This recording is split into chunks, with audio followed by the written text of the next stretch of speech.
Through the magic of visual effects, we're turning 21st century British Columbia into 17th century feudal Japan. I'm Michael Clyett, the visual effects supervisor producer. 極力リアルに仕上げていければというふうに努めてきました。It's a show with visual effects on a grand scale. It's massive.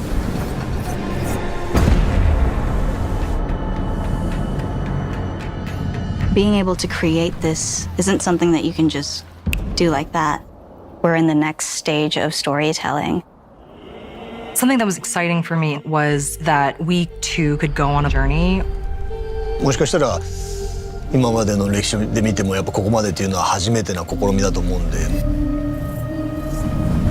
In VFX, we're building a world that we haven't really seen before. We're looking at castles that don't stand anymore, and we're just based on like very scarce records, building them back up and creating them in VFX. Basically, we're making a 10-part feature here.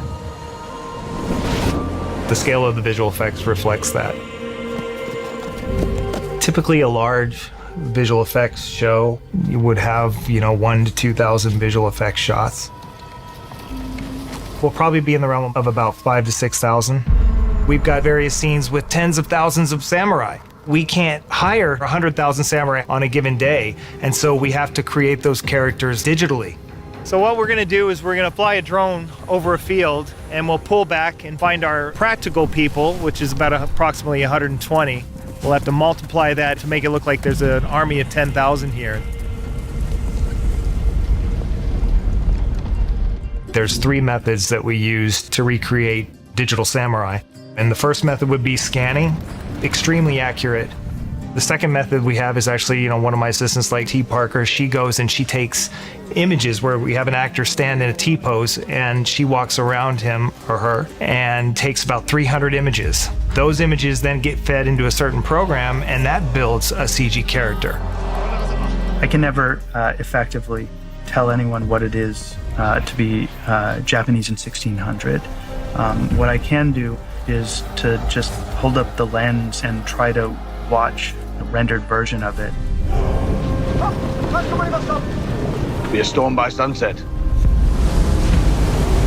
The storm sequence in 101 is really, really neat. When we shot it, we had about a quarter of Toranaga's ship on a gimbal that rocked about 27 degrees in either direction. We're gonna add CG rain, CG wind, practical waves that were actually there. We're actually gonna even amplify those to another degree with CG water dynamics and simulations. If you bastards want to live! I think it was a real education in realizing what it takes to do it right. It needed the scope and the scale that we've created here.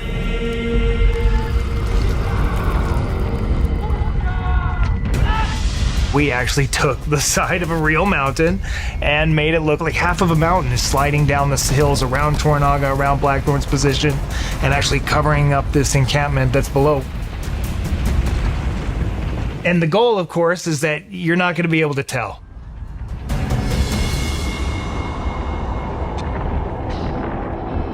We did it all because we knew that it would feel real. I think in the end it really worked in a special way. Just as an audience member, to feel like I'm seeing something that no one has ever seen before. It's just been truly awe-inspiring, and it's so exciting to see it on this scale. I hope that the last feeling that an audience member has is one just of curiosity. What is this world that we may or may not be that familiar with? That's what's interesting, is that helps you tell the story, that actually challenges you to tell an even better story.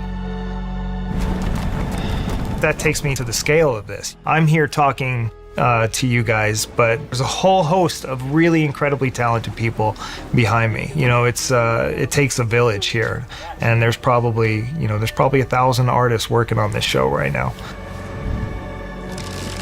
I hope the viewers are transported in 17th century feudal Japan going along with this story. I hope they're completely immersed in our show because of the beautiful, stunning visuals that we're going to bring to you.